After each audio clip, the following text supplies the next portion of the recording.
Assalamualaikum warahmatullahi wabarakatuh. Mahasiswa-mahasiswi STAI Rasyidiah Khalidiah Amuntai, bertemu kembali dalam mata kuliah Psikologi Umum.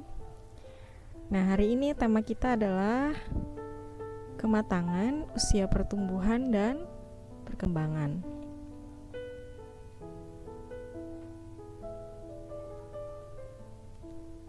Silakan disimak dulu. Masa kecil yang baik adalah untuk menyiapkan masa remaja yang baik, dan masa remaja yang berkualitas untuk menciptakan masa dewasa yang indah. Setiap fase sangatlah penting. Setiap fase adalah golden age atau masa keemasan. Jika ada fase yang terlewat, fase tersebut tak bisa terulang dengan sempurna. Masa bermain adalah bagian dari tumbuh kembangnya seorang anak. Itu juga menjadi bagian dari belajar. Nah, tak semua tentang belajar harus diasosiasikan dengan calistung atau membaca, menulis, berhitung. Jadi belajar memiliki makna yang sangat luas. Selamat bertumbuh dan berkembang. Anonim.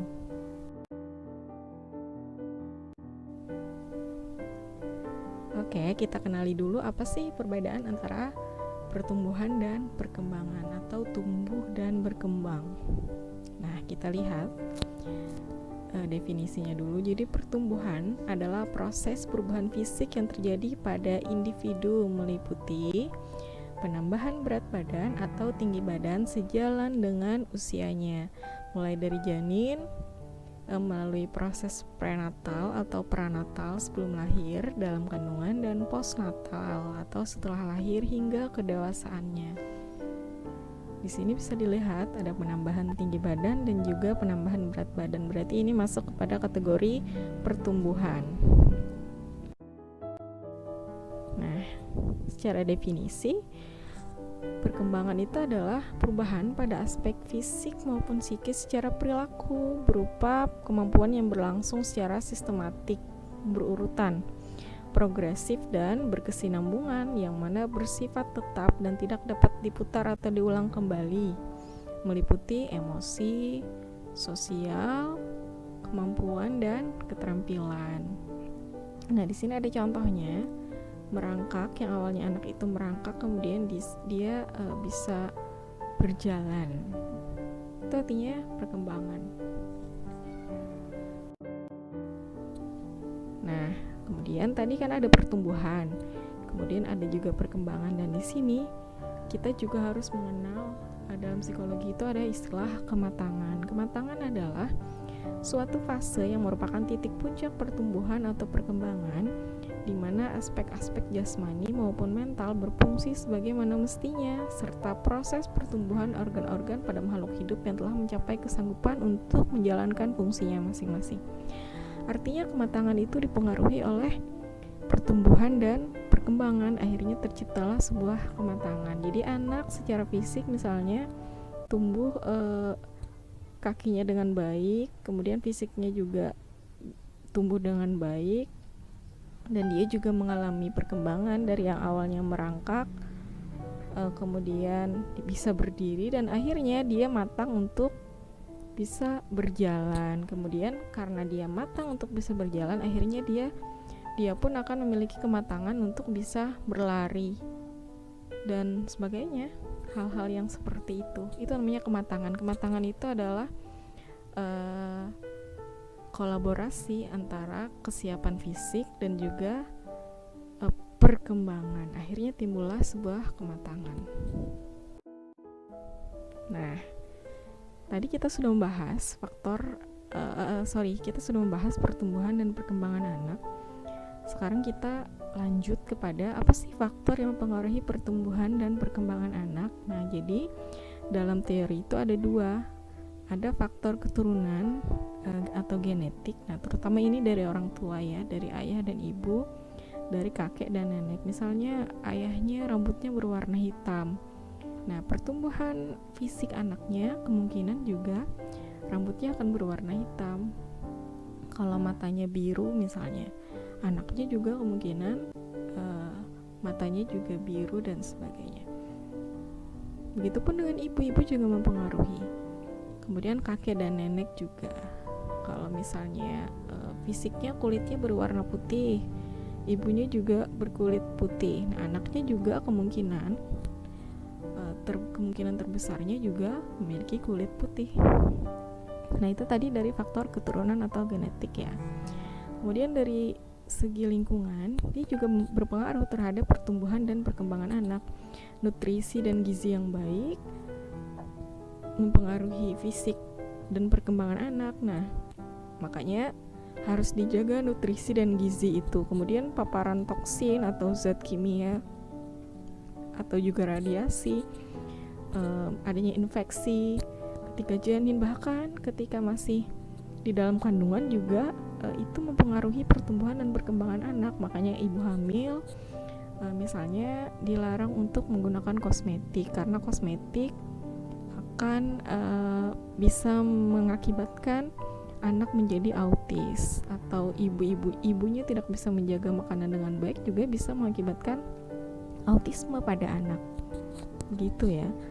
Kebersihan dan sanitasi juga berpengaruh, sosial ekonomi juga berpengaruh. Jadi orang tua yang misalnya ekonominya tidak terlalu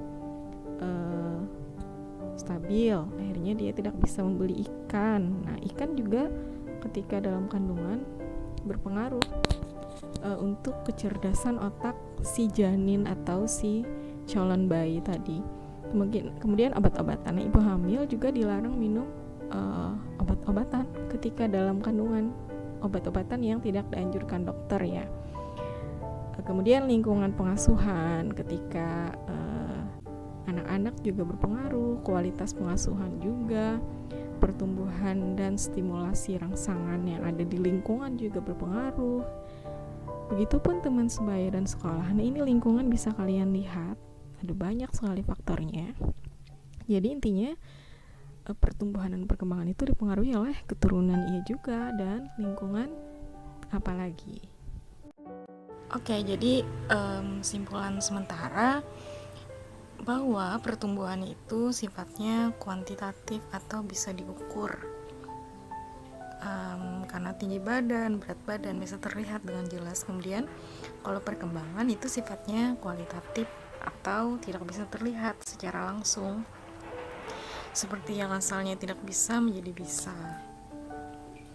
Nah, kita lanjut tentang perkembangan. Dalam bukunya Diversity of Life, Charlotte Bohler membagi fase perkembangan sebagai berikut. Fase yang pertama pada usia 0 sampai 1 tahun. Fase ini adalah masa menghayati berbagai objek di luar diri sendiri serta saat melatih fungsi-fungsi, khususnya fungsi motorik, yaitu fungsi yang berhubungan dengan gerakan-gerakan anggota tubuh. Jadi di usia ini lebih kepada melatih fungsi motorik anak gitu. Dari yang asalnya tidak bisa mengangkat kepala, dia harus diajarkan si anak berusaha untuk belajar mengangkat kepala, dari merangkak kemudian berjalan dan sebagainya. Kemudian pada fase kedua usia 2 sampai 4 tahun, fase ini merupakan masa pengenalan dunia di luar diri sendiri, mulai ada pengenalan pada aku dengan bantuan bahasa dan kemauan sendiri. Anak tidak mengenal dunia luar berdasarkan pengamatan yang objektif, tetapi memindahkan keadaan batinnya pada benda-benda di luar dirinya. Oleh karena itu, pada masa ini anak sering bercakap-cakap dengan bonekanya atau bergurau dengan kelincinya. Di mata anak, benda permainan seolah-olah memiliki sifat seperti dirinya. Jadi dia seolah mengajak ngobrol. Misalnya ada anak yang memegang mobil-mobilan, mobil tadi dia kasih selimut juga ketika dia tidur, atau mobil tadi dia beri makan, beri minum, karena dia merasa mobil itu punya sifat seperti si diri anak tadi. Oke, kemudian pada fase ketiga usia 5 sampai 8 tahun. Fase ini dapat dikatakan sebagai masa sosialisasi anak. Perlu digarisbawahi, ini adalah masa sosialisasi anak.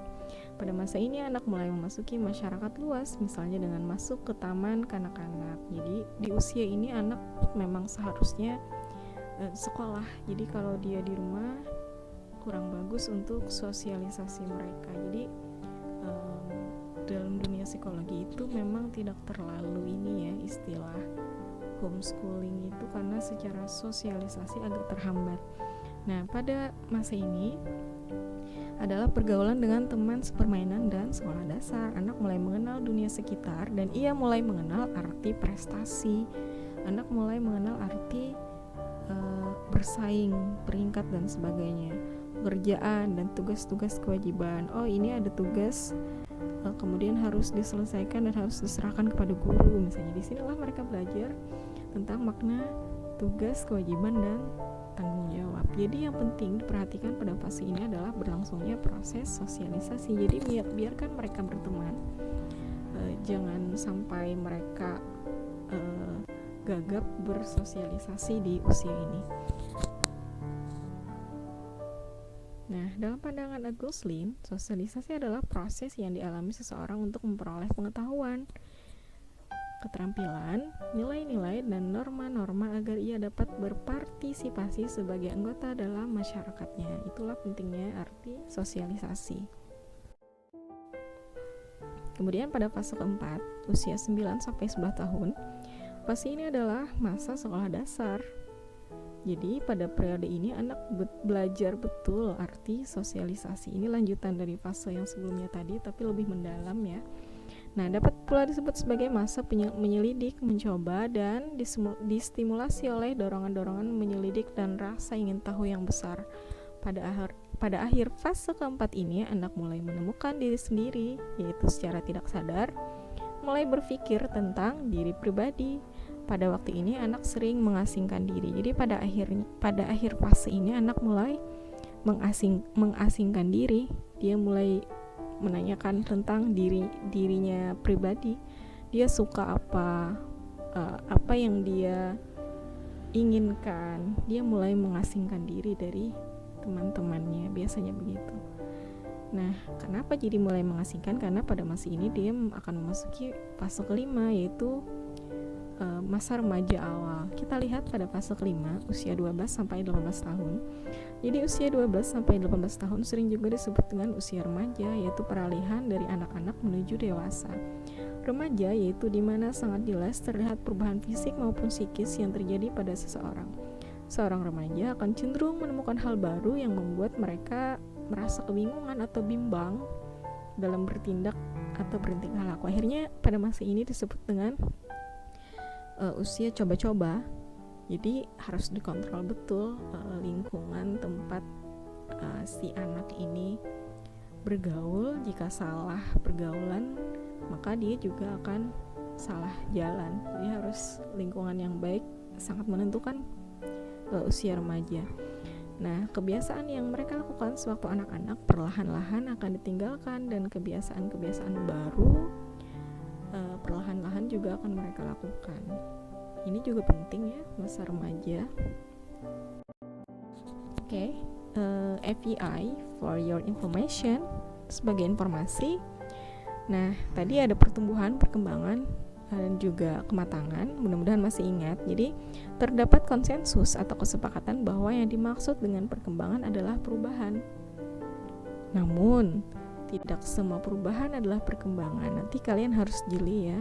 Tidak semua yang berubah itu adalah berkembang. Perubahan yang bersifat acak, tidak bersistem atau tidak terorganisasi bukanlah perkembangan.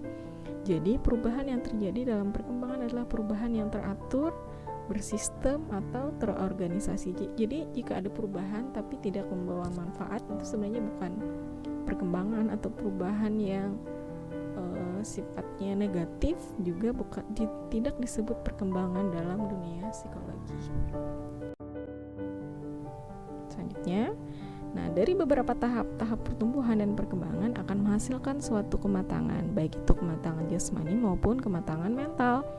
Istilah kematangan yang dalam bahasa Inggris disebut dengan maturation, yang merupakan suatu potensi yang dibawa individu sejak lahir, timbul dan bersatu dengan lingkungannya, serta turut mengatur tingkah laku individu. Nah, itu yang bisa Ibu berikan sedikit sekali hari ini tentang pertumbuhan, perkembangan, dan juga kematangan. Semoga bisa dipahami dengan baik. Jika ada yang ingin ditanyakan, silahkan kita lanjut ke kolom grup WhatsApp ya. Terima kasih atas perhatiannya, sudah menyimak dengan baik. Assalamualaikum warahmatullahi wabarakatuh.